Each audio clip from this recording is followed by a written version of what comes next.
Welcome to the Indian Silicon Valley podcast. I'm your host, Jivraj, and today I'm welcomed by Mr. Amrit Acharya, the co-founder and CEO of Zetwerk, which is building a B2B marketplace for custom manufacturing. Thank you so much, Amrit, for joining me. I'm really excited to be hosting you today. Thank you so much for having me, Jivraj. Great to hear that, Amrit. And I'm all the more excited for this conversation because the way Zetwerk has found a really interesting white space and the way it's grown over the last couple of years since inception, I think that's just magnificent. But before we get to, how you got here, I'd love to build some context and understand from you how you found the entrepreneur in you. And this is with reference to a very interesting answer I heard from you where you talk about taking control over the choices of your life and, getting over that risk factor, taking up a control over the internal variables that you have. So if you can just give us a precursor to life before Zetwerk and how things impacted you to become the founder that you are today, I think that'll be wonderful to start off with. Yeah, it's a very long answer. I'll try and keep it crisp. But I know there have been many kind of defining moments in my journey. I think I was very lucky to have a great first job at ITC, where my boss then is one of our angel investors now. He's the CEO of that division of ITC. He really gave us a free hand to kind of explore ourselves professionally. And this is, we had just graduated from college.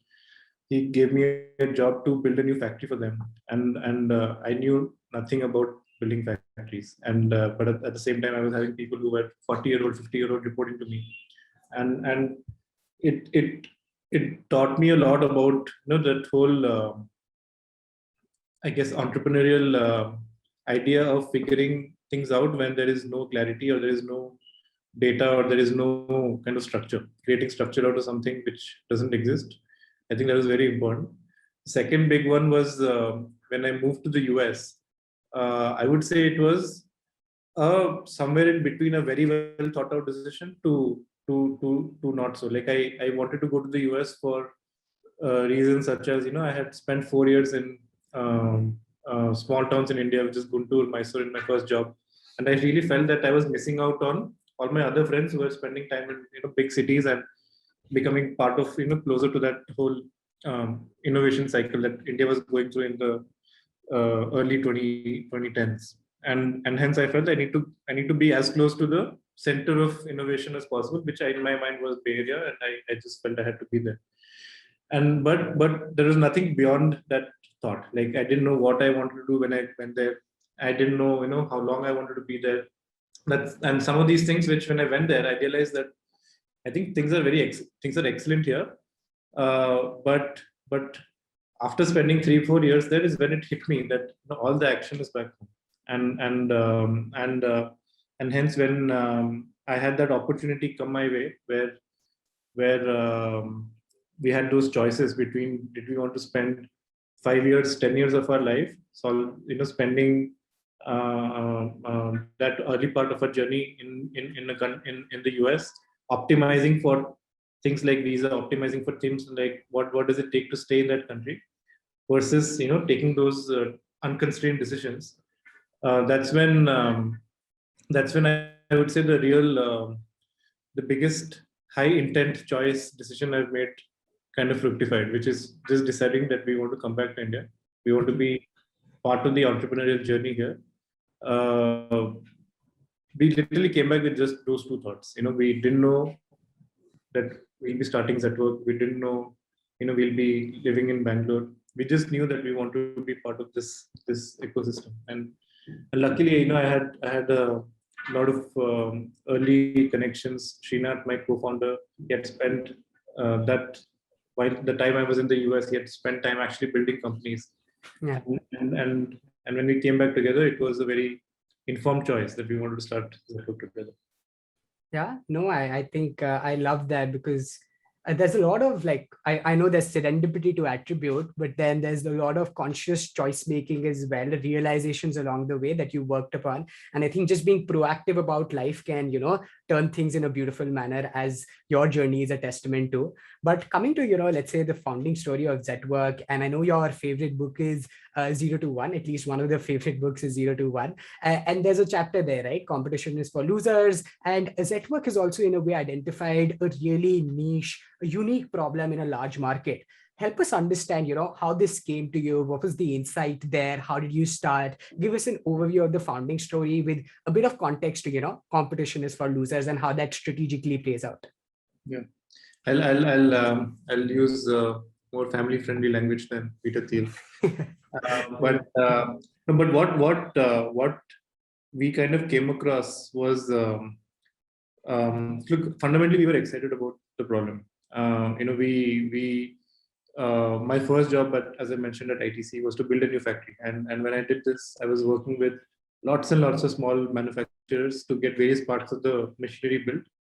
And I was managing this entire process on Google Sheets, Excel, etc.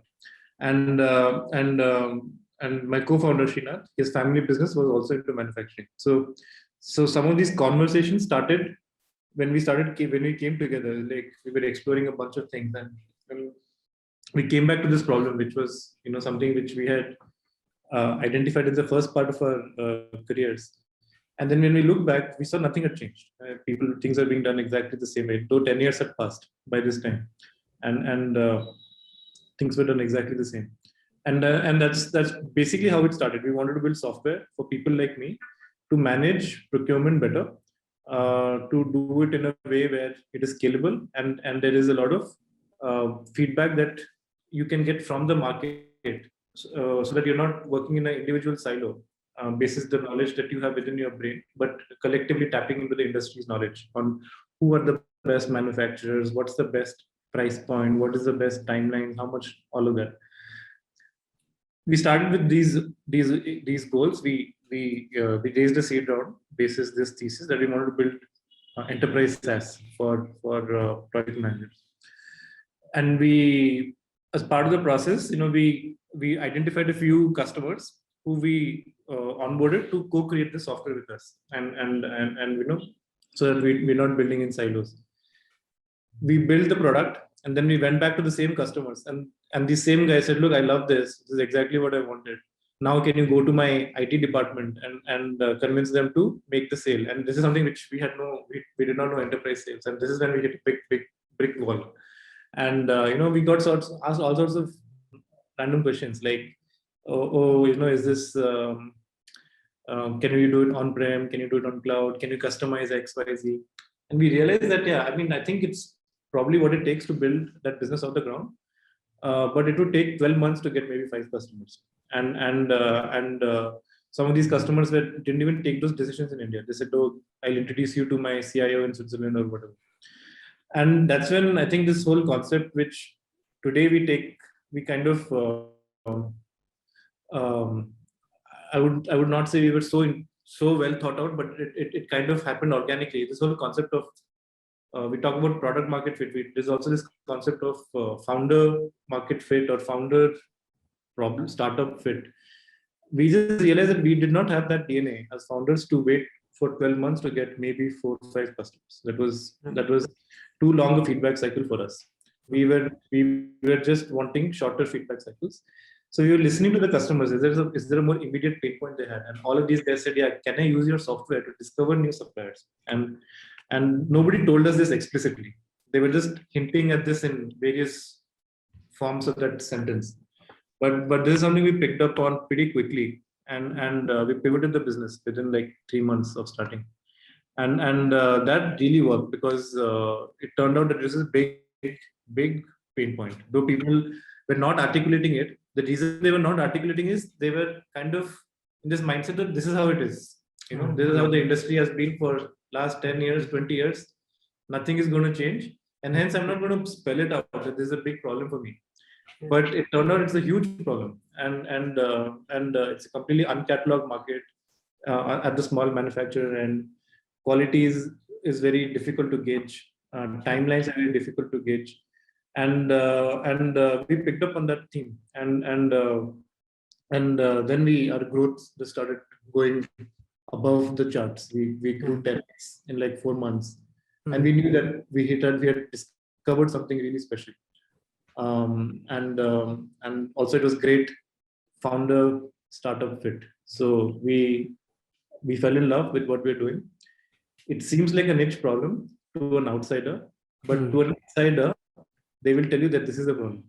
why did you guys, oh, when you talk to some of these experienced people in our industry, they'll say, 10 years back, I had thought of starting a company like this, and I'm really glad that you guys are doing it.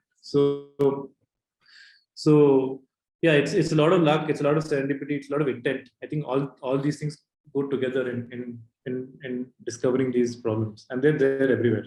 Like of course.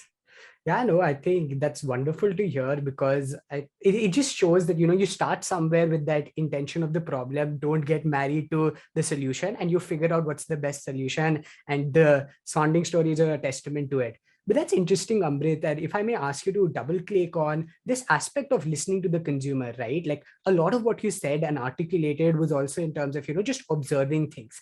Now that you're doing this on scale, and when you get these consumer insights, you've spoken in past interviews as to how so much of category expansion, so much of layering distribution, building products has been a factor of, let's say, inbound insights, right? But how do you stop yourself from doing too much? How do you account for these insights? What is the practical know-how of what this seems like, and how do you implement it in strategically? If you could lay it down for us, I think that'll be very helpful for all budding entrepreneurs.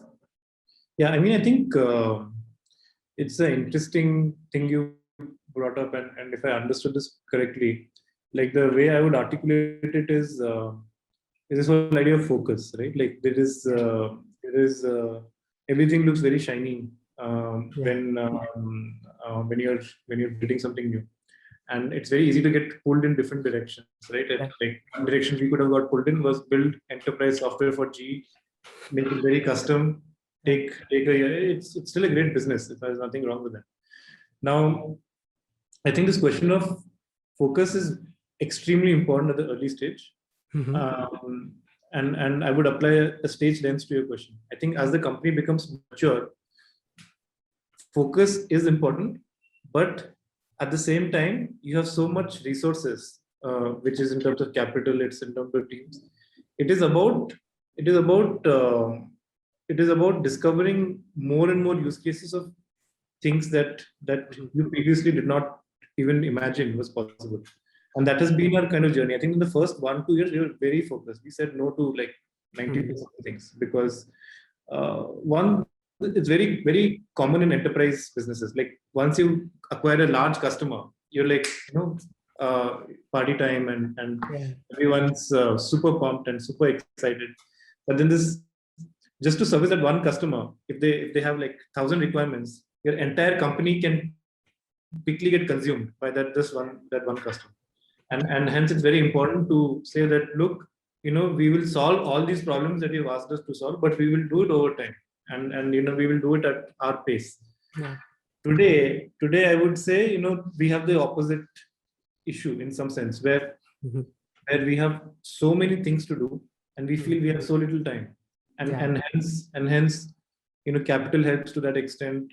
Building the team, we've gone from 250 people to 500 people in like 9 months, and we still feel that we are not doing justice to the opportunity that has been given to us. So it's important to find product market fit, and product market fit can be defined in any other way. But once you find product market fit, you should just go for like as much growth as you can in the shortest span of time. That's been our worldview. Time will tell if it's right or wrong.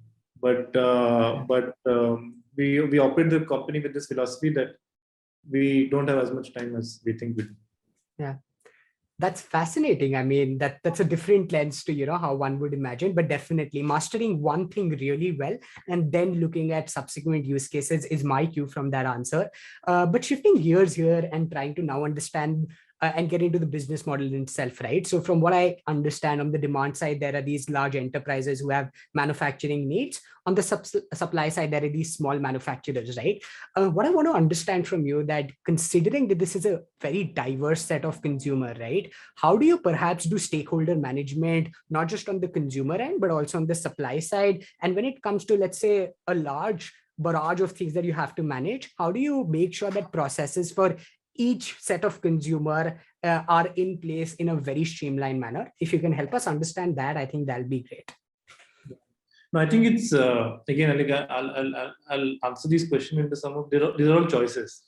The choice that we have made is we want to solve for horizontal problems, problems which are similar somewhat across industries. Like every typical small manufacturer will have those issues, and will not really get too deep into the specific industry that customer slash supplier belongs to, and something really niche, which is obviously game changing for them, but we feel that it's it's probably difficult for us to invest that kind of time. So when we say horizontal problems, we look at the small manufacturer. What does a small manufacturer need? First of all, they need demand. They need orders to run their factories. So that's the first problem we set out to solve. Today we have a bunch of portfolio services. We help the small manufacturers buy raw material from us. We help them with logistics. We help them with various portfolio services, and it's all with that intent that these are all horizontal services. The requirement does not really change from company A to company B. Whereas if you go and talk to an oil and gas customer slash supplier, they will tell you a very niche problem which is relevant only for that industry. So we have chosen to kind of focus on most of these horizontal problems, and because of that, it lends itself to scalability. It lends itself to kind of setting up systems and processes over a period of time. I think that's a choice. Now these are big markets on their own. Like oil and gas itself is a huge market. We can choose to go deep in just this industry, and I'm sure we may have some version of an outcome which is somewhat similar to us. But we feel that there is the low hanging fruit, so to speak, is more on horizontalization. Today, we've cross-pollinated suppliers from industry A to industry B because they had the same set of machines and the same set of capabilities. They just did not know that the machines that I had, because I was serving oil and gas, were also relevant for renewable energy. They just did not know because the founders come from that universe. The entrepreneurs who run the small manufacturers, they've been working in oil and gas for 20 years. They have no idea beyond that. And being horizontal as a company has allowed us this cross-pollination of kind of demand and supply. So there's a lot of kind of benefits that can happen. There's a lot of negatives that can also happen at the same time. You're not able to go deep enough. And hence tomorrow it's possible that somebody else, a newer startup, can say, I'll just go deep and run this company and solve this problem, which is great for the industry, right? Like that's how new companies get created. There's always blind spots by any scale company. And if somebody else can identify that I'm going to go deep into one category and just focus on that, it's a good thing for the industry, and we welcome that completely. Absolutely. No, that's wonderful. Again, I think, the fact that you mentioned it's about choices and the way you've been able to structure Zetwerk, that's great to observe. And as you mentioned, like the more the merrier in a space which needs so much more innovation. Moving further, I'd also love to understand that while Zetwerk on the surface is, of course, an asset-light model, there's a software play to it. I'm sure that there are a lot of background operational processes that need to be mastered, right? And one of the problems that you're solving for is also fulfillment. Help us understand as to what this means at the background, and how do you add method to the madness in an operational sort of a company when you're building a new age tech company, right? Because we've seen over the years, the largest companies, Amazon as well, is on the backbone of such a strong operational model. If you can just give us a background of how do you master operational brilliance, that'd be great. Yeah, I mean, it's very core to the company. Like Amazon is a great example. So when you order some product on Amazon, typically the life cycle is like a week. Maybe on Prime we'll get it in 2 days, but on average, let's say the journey is a week. And if you take even food delivery as an example, the journey is like an hour. Yeah. We are talking about a cycle where the journey is weeks, months, sometimes can be a year. Yeah. Manufacturing things take time. When you order a product, there is this whole infrastructure that gets it made, which is all completely opaque to, we just take it for granted, right? So, but to the customer, the first problem we solved for, similar to how when you buy a product on Amazon, you can see the entire journey. It's shipped from the supplier's location, it's reached warehouse A, it's reached warehouse B, it's out for delivery. How can we give you that same experience spread over weeks, months, kind of time period? So so today, we handle close to 3,000 manufacturing projects at any given point of time, and for each of them, I can tell you that it's 20% done, 50% done, 100% done. This is the latest visual update from the supplier's factory, that gives you some comfort and peace of mind that things are moving as per track. So this is a pretty complex set of infrastructure that we have, that we can track this whole manufacturing journey from date of order till it gets dispatched, spread over months. Over a period of time, what we've been able to do is we've been able to build a lot of automation on top of this. Now, somebody says it will take me 2 months to build this item. Now we're able to question them. Why should it take 2 months? Why can't it be done 1 month? Somebody else has done it 1 month, just like 2 months, like in a similar time horizon. Pricing is another example. When we are manufacturing, again, is very opaque. You don't have a retail price. You don't know that Lay's packet costs $10, but you have no idea how much it costs to make, right? Yeah. But over a period of time, you get that data that, okay, supplier A is able to make it at 5 rupees, supplier B is able to make it at 4. And then you're able to kind of converge and again, make the industry better, because the more standardized these things are, the better value can be unlocked for the entire industry. So think of us as, for the first 3 years and maybe for the next 3 years also, we're building that infrastructure that collects a lot of data on how manufacturing happens. Right. And the journey over the last 1 year and over the next 6-7 years will be to take advantage of that data and make manufacturing better. So that's an example. There are a lot of other things we do. We check things for quality. We check things for time. We figure out who is the best manufacturer in the whole country who can make this item for you. So a lot of these things are become harder as the business scales, and hence the role of technology becomes even more and more important. And we are at that inflection point where that we're transitioning from, I would say, like a somewhat of a combination of human plus machine to mostly machine-led kind of model, and it is going in that direction. Great. I think that's, again, very fascinating, especially because, so many of these layers of infrastructure have to be built at the start, because, this is the industry which hasn't been disrupted as such before. But once you do that, I'm guessing it gets easier over time to build on top of it. And that's the beauty of what you're doing. So great to hear that. That is one thing that gets easier. The second thing I'll kind of add is, like today, in the first 3 years, when we're going to meet our customers, they would just walk us out of the room, we have been doing this before you were born, how can you help us? But today the opposite happens. Today customers come to us saying, look, we've heard great things about you. A lot of my colleagues from different companies are recommending, why don't you try them out? And hence the incremental effort to kind of win new business gets lower and lower over time. And we do zero marketing.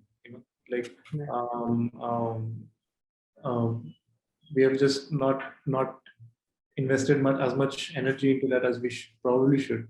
But that also speaks to the quality of the underlying product, and which is why we get a lot of pull from customers. Yeah, absolutely. I think that's a testament to the value being generated, because I've heard you mention this in the past as well, where, categories are being expanded because of simply, internal referrals and things like that. And that's just amazing to hear. And hopefully that continues to happen. But right in there, I wanted to also understand that you've now built a flywheel for growth that is keeping on expanding even at scale, right? You've reached the coveted unicorn status. You're a profitable company. You've grown 3x every year. Consumers are growing. Growth is happening. Help us understand what this means for the company, and how do you do this on a sustainable level, especially when expectations are now through the roof? What is your role as a founder become, and how do you sustain this growth at a fundamental level with right principles, scaling all other things of the organization as well? I know that's a long-winded thing, but what is your mindset now become, and how do you see this growing? I think that'll be amazing in terms of understanding the flywheel better. Yeah, I mean, and this is something I'm sure a lot of other founders will kind of share similar thought process. I think more and more time, as the company becomes more mature, more and more time just goes into org and culture. Like there's a very famous quote from Jeff Bezos, which is how do you manage employees, was the question, and he's like, I don't manage employees, I manage culture, and if I manage culture, then everything else kind of self manages on their own, right? So some of the things which which helped us when we were smaller, they kind of tend to become, those things get eroded sometimes as the company becomes larger. We try our best not to be a big company, even though we are becoming a big company. Yeah. Like another great piece of advice I got was, don't try and be a big company too early. Just stay close to your roots. And what are these things? Like for us, it means being very informal. Like we're a 500-person org, but still, I would say we operate with a sense of informality. That we do take things seriously, but at the same time, things don't have to be formal. Things can be done in a very relaxed, chilled out kind of way. Second thing is, we believe in transparency a lot, and which is why information flows very freely through the org. And I've been part of many large companies. Very hard to sometimes just figure out what's going on, and we tried our hardest as we become bigger to not be that company where everyone largely knows what's going on. We try and share that proactively, but even if you just walk into any room, you kind of get a sense of what's happening. Of course, the whole last year was very tough because we had to do it in a remote way, and I would say some of that is to our advantage, because while we're a 3-year-old company, 1.5 years has been spent in a kind of lockdown scenario, and we've kind of not mastered the art, but we are a COVID company that way. Where all of our culture has been built in the last 1.5 years, so to speak. The third thing I'll say on this is this whole idea of taking people along. When the company grows, sometimes it is not visible to the person who's part of the company. How have I grown? Like, I can see the founder is growing. I can see them suddenly, they're in the news and all of that. Lot of things happens to the founders, some of which we ask for, some of which is we don't ask for. But what we've tried to take conscious calls is, as much as possible, we'll try to take people along, and some of that has been very conscious in the sense of we've done multiple ESOP buybacks, as and when we've build the company forward. And the intent behind it is very clear, that look, you've played a very important role in the growth of the company, and we want you to feel that your efforts have led to kind of a different life outcome for you, which would have not been possible if you had taken a different job. You can share this news with your parents, you can share it with your family. Everyone is fully invested that the choice you made 3 years ago to join this unknown random company, it is the best choice you made in your life, right? And we are we take these things pretty seriously and pretty high intent. We want to make people feel successful, and we feel that if that is done to a large extent, half our work is done. We just need to then set direction on which direction we need to go, and there is a big org which can support that direction and move at kind of lightning speed, even if you have to change directions. That's commendable. I think all credit due to you and the management team, because we've seen the reports of, the ESOP buybacks at Zetwerk, and this has been a testament to it. I love so many aspects of that answer, especially the beauty being that the question was on growth, but you answered it with culture. And that just speaks volumes of, the thought process there, and not becoming a big company and all of the above. So I think that was wonderful, Amrit. Thanks for sharing that. Further, on top of that, when you're thinking of getting culture, I mean, a large component of that is, just getting the right talent, right? And somehow, unfortunately, manufacturing is no social media, right? So it's by definition not very sexy per se. So in that sense, what was it like to, let's say, now I'm sure it's easier, there's funding, unicorn, whatnot, right? It gets easier with time. But what was the initial struggle of getting the right people, and what were you looking for to begin with, right? Let's say post the founding team, what was your thought process in getting the right set of people who would build up the company along with you? No, you're right. Like, in fact, that was one of the things we checked for. Like, are they actually excited by the problem we're solving? Mm-hmm. And I would say, looking back today, like we've had many folks who have been part of the company, and some, luckily, everyone kind of found a great fit with us. But there's some folks who did not, and ultimately it came down to that one thing: like, did they feel this is a sexy enough problem? And you're right. Like, this is not social media, but I am actually have zero social media presence, so I would not be a good fit for a social media company. But I'm sure there are lots of people who find a great fit with us. They find home here, right? Absolutely. And the best part about most things, actually, like when you're as a founder looking for an investor, you need one investor to say yes. Similarly, when you're looking for people to be part of the company, you don't need the whole world to be a part of your company. You just need people who find what you do as exciting. That takes more effort probably for a company like ours. I would say the initial parts when the way we solved it was we really tapped into our existing network massively. I would say the first 100 people in the company sort of self-assembled. So people we knew and people we knew brought in people they knew. Over a period of time, we've made it a little bit more scientific. There are certain attributes we check, and yeah, I mean, some of the recent mainstreamness of our company has also helped attract a different pool of talent. We, again, as I said, we don't take these things for granted. We invest in each and every part of them. We want to make people feel that they're building something which is beyond them. Like one of the things which fascinates me a lot, like when we see a lot of new people join the company, a lot of them change their LinkedIn to saying buildings at work. And this is not something we have told anyone to do. People have done it on their own, and people do it even today when they join. There is this sense of ownership that people feel that they're building a company and their efforts are directly proportional to the outcomes they see. And that is something I personally really enjoy. And I would say, like, maybe if a few years from now less people change their LinkedIn to buildings at work, I would be very disappointed. And I would feel that we're not doing as good a job in bringing the best set of folks to be part of the company. Yeah.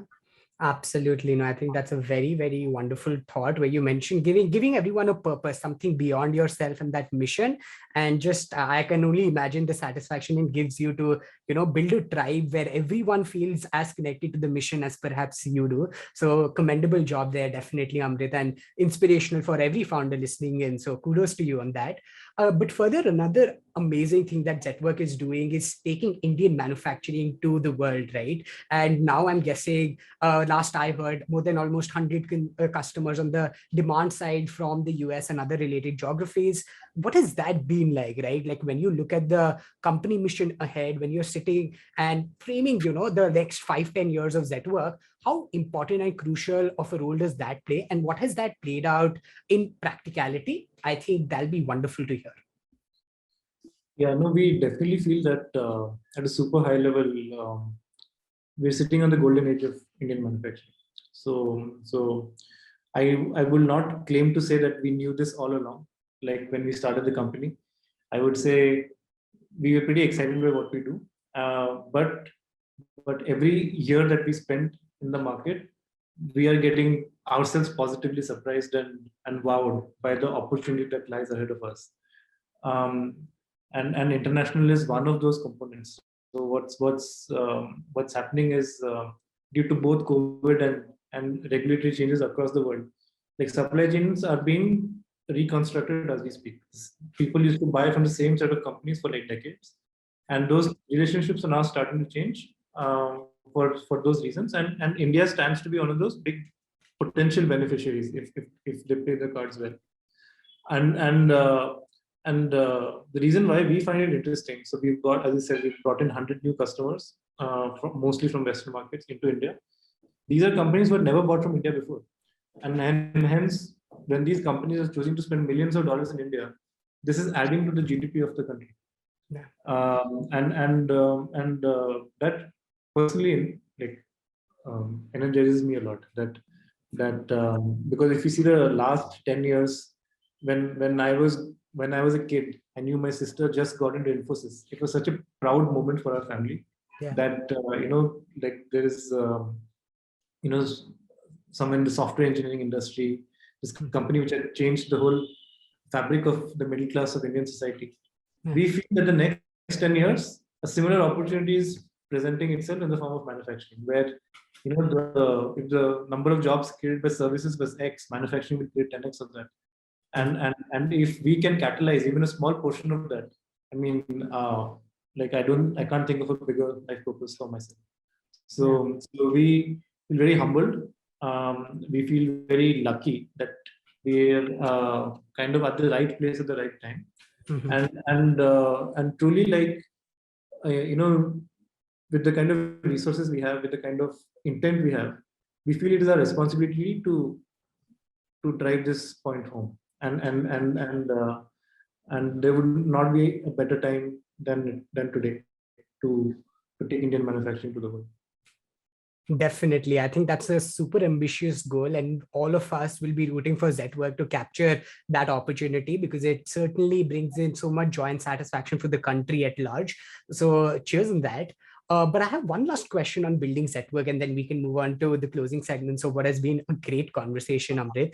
But one thing that also has stood out for Zetwerk is getting great partners along the way. And this is in terms of course, the manufacturers and the customers, but also building your cap table where you've gotten some of the largest names from the Indian venture capital ecosystem and otherwise on your cap, also including angels, right? I remember you mentioning that most of your early supervisors, be it from McKinsey, ITC, are on your cap table.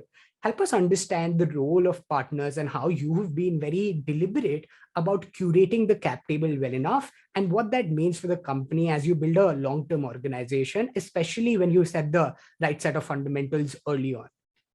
Yeah, no, it's an extremely important kind of decision, because it's a fairly irreversible decision. You take that decision and you're somewhat stuck with it for years to come.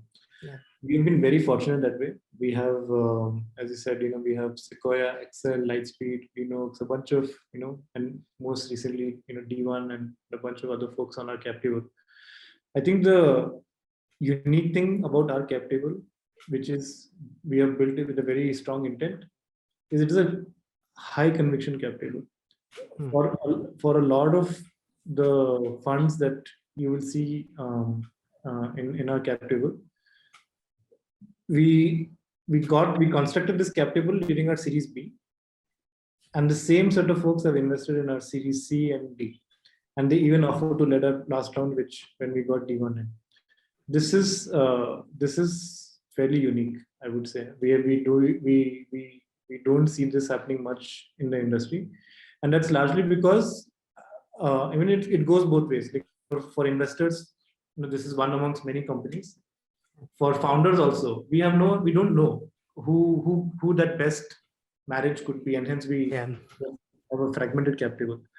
Like my feedback on this would be to spend a little bit more time. Like there is when you're raising around, an extra week or 2 weeks does not change the world at all.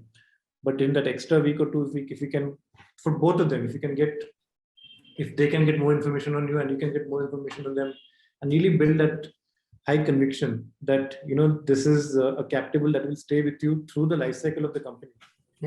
That is tremendous leverage for a founder, and we have definitely benefited from that. Like even in our last round, where I was really surprised that even in our last round at $1 billion valuation, we had multiple term sheets internally that we don't need you to go out and get external funds if you're looking to raise money. Which I mean, I would say if founders can cultivate that, it takes a lot of headache also, because fundraising, though feels glamorous, is the least sexy part of it. I don't love it, and it takes a lot of time and energy. And if you can make that process simpler by having depth in the cap table, that's something which I would recommend to everyone. No, that's very candid and thoughtful of you to mention. My takeaway of conviction there is, I think that's the key one, and just like understanding the role it plays in the long journey and not being short-sighted about getting done with, I think is a very, very important aspect of all of this. Further, I think, I want to go on to the concluding aspects of the conversation. And one thing that I found very, very fascinating, Amrit, through my research was how you have been very accepting of the scalable journey as a founder that you had to go go through building Zetwerk, right? I'd love to double click on that aspect and understand from you as to how do you as a founder, or how have you rather grown as a founder, and how do you get ready for the next set of challenges that I'm sure are new to you as well, right? I'm guessing you've never led a decacorn or unicorn before, and you're building it as it grows. So help us understand what this journey looks like, right? How do you stay up to speed? What are internal processes you create, or how do you just think through as this happens and be the first time CEO of a large high growth company that is disrupting an entire sector? I think that would be great cues for everyone observing the journey from the sidelines. Yeah. I mean, the number one thing is in the last 3 years, I've put on almost 20 kilos of weight also. The lifestyle has not been easy on me. Mm-hmm. It is interesting because the year we started Zetwerk, which is 2018, is the year when me and my wife Shania moved back from the US to India. Though we lived here all our life, but there was a little bit of reverse culture shock as we came back and started adapting to life back home. We also got married that year, so it was a crazy year by every parameter, and I don't think any year can top that year, no matter what we end up doing. So so over a period of time, what I've realized is. This was it felt counterintuitive to me, but today it makes perfect sense. Is we all have strengths, we all have weaknesses, and the typical instinct is let's fix our weaknesses and see how do we bridge these gaps in our skill set and become better people, and then by extension better leaders and all of that.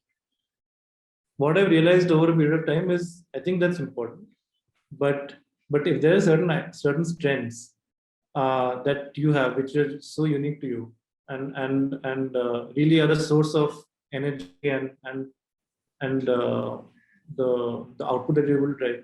It's important to identify that, have clarity on those, and just double down on those, and make sure that those strengths grow with you as you grow as a leader or grow as a person.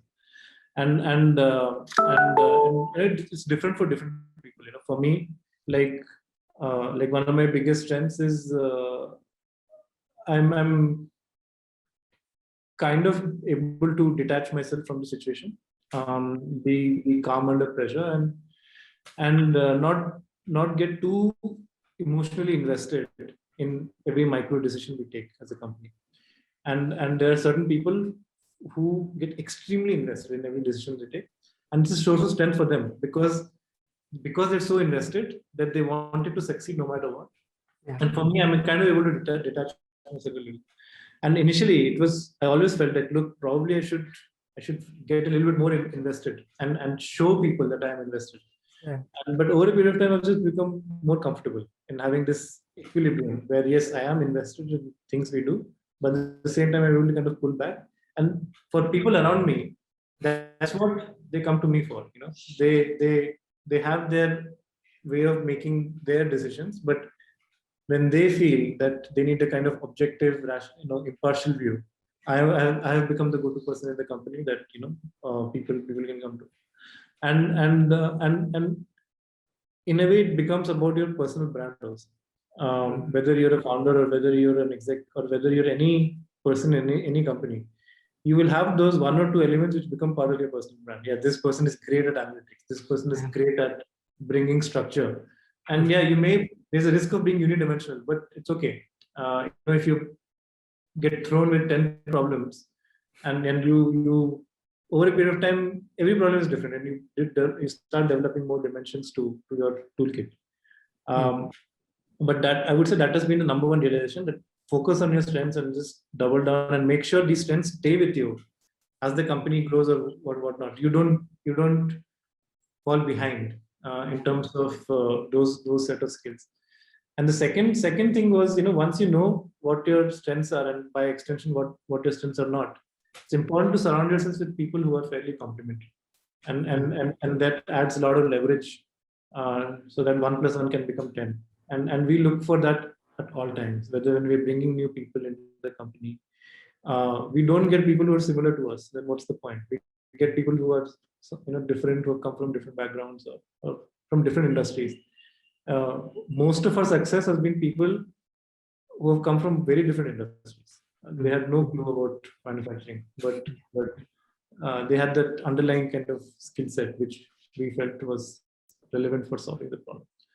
So that's of course a lot of, we can talk about this for hours, but I feel like these are two things that have helped us. Right. No, that's very interesting, because I think instead of chasing what you're not good at, if you can capitalize on what you are good at and then surround yourself with complementary people, I think that's my cue there. And I think that's a very different perspective on how we might be able to, deal with such extra set of challenges. Great. I think that's wonderful to hear, Amrit. And for the second last question, I would love to ask, and I ought to, because we made this conversation seem very gloomy, but I'm sure it's not been that way. There must have been challenges, adversities along the pathway. Any mental models to how you've been able to grasp that? I understand that a part of it is not being too attached to the situation and being calm under it. But if you have any other cues to how do you face adverse challenges and still come out the other side, because entrepreneurship is such, that would be great to hear. Yeah, I mean, like challenges are just part of life. Like it's not this unique event which has happened to you today, and you just have to wait it out, and then it may never happen to you. Life is not like that. Life is even today. Like I would say, we like both personally and professionally, there's so many challenges that I face, which some of them are fair, some of them are unfair. Like COVID especially was a great thing there. Like my family got personally impacted by COVID. Luckily, everyone was okay, but it was a stressful period of time, and we had no idea whether people close to us will make it out the other end or not. And you can say, oh, why is this so unfair? Why is this happening to me? But I think the perspective that I have is, there are certain, this too shall pass, for lack of a better word. But there are certain things which are not the end of the world. There are certain things which feel the end of the world today, but literally like 24 hours later, things may completely change. Yeah. And there are certain things which are actually end of the world. So it's important to place these things in the right bucket and have the right set of emotional response to each of these items. And we can share many examples in our company journey. Like when we were looking to raise our Series C, this was March 2020. I was in New York. We had almost a term sheet, and then a week later, we had COVID come up, and we had a big, infamous black swan letter from Sequoia. Yeah. Everyone panicked. Everyone shut shop, and we literally were 1 week away from signing something. Yeah, you can say it's not cool, it's not fair, but is it the end of the world? It's not. There is if you've done things right over a period of time, there will always be cushion. There will always be kind of buffer which you may not even be aware of, and you can tap into that to kind of tide through those times, and hope that there'll be sun at the end of the rainy day. That's been my general belief, that you can always bucket things into two broad set of issues, and when your house is on fire, that's the time when you should put out the fire. When your house is on fire, you should not intellectualize on what's a better house to build. So it's important to distinguish, what is the right solution for the right time, and if you have that clarity, then often things get better over time. I think what is important in all these things is having that vision. Why are we doing this in the first place? We are not doing this in the first place to have 10 years of honeymoon. We are doing this because we wanted to solve a problem, and solving a problem will have ups and downs. Yeah. And then go back to your personal self-awareness of this is how I normally look at challenges, and how can I surround myself with people who can help me go through this time of stress or and that can be co-founders, that can be family, that can be whoever. So, Right. so Yeah. that's my process on these things. That's great. I think just not overestimating what the a short-term downfall can do to you, and actually objectively looking at it as opposed to getting too emotionally driven in the moment. That's my takeaway from that answer. But love that thought. I think a lot of these perspectives are unique, and I think unique to founders as well, right? I think for founders, a steady state is chaos, right? You just get used to these down cycles, up cycles, and you just so involved in building the company, working towards that mission, that it just sorts itself out over the long-term horizon. So that's wonderful to hear. Amrit, this has been fabulous. And as we close down the conversation at the expense of sounding stereotypical, I have to ask you that if you had to just give us a key set of takeaways that you've picked up, key set of learnings as an entrepreneur that you've picked up in the last couple of years, if you could quickly summarize it for us and leave us with a couple of top ones, I think that would be great for everybody listening in. And this all in all has been wonderful. So thank you so much for your time. Yeah, I'll go back to my consulting notes and sit there. Yeah. But I'm making this up as I speak. So, but I would say, number one thing is speed is very important when doing things. We sometimes underestimate, and there's always a trade-off between speed and perfection. And one of the values we have at Zetwerk is done is better than perfect. This is a quote from Sheryl Sandberg. Yeah. And we truly believe in that. Like I would say, if that quote was a living person or a company, that would be us. We truly deeply believe that, and the reason for that is not that perfection is bad or anything like that. I think because we strive for perfection, but we strive it over a period of time, and strive for excellence over a period of time. What speed does is speed tells you very quickly whether you're on the right path or the wrong path, and if you can shortcut 6 months of learning into 1 month, that is 6x more you can achieve in that same span of time. And I would say that's been very core to our success. We iterate very fast. Like our customers, people who join the company, they have a culture shock at the speed at which we work. And we actually tell them to take the first few months slightly easy.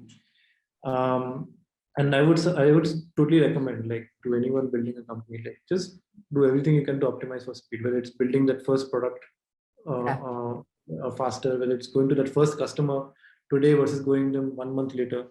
Nothing changes in that 1 month, honestly. Like that is number one.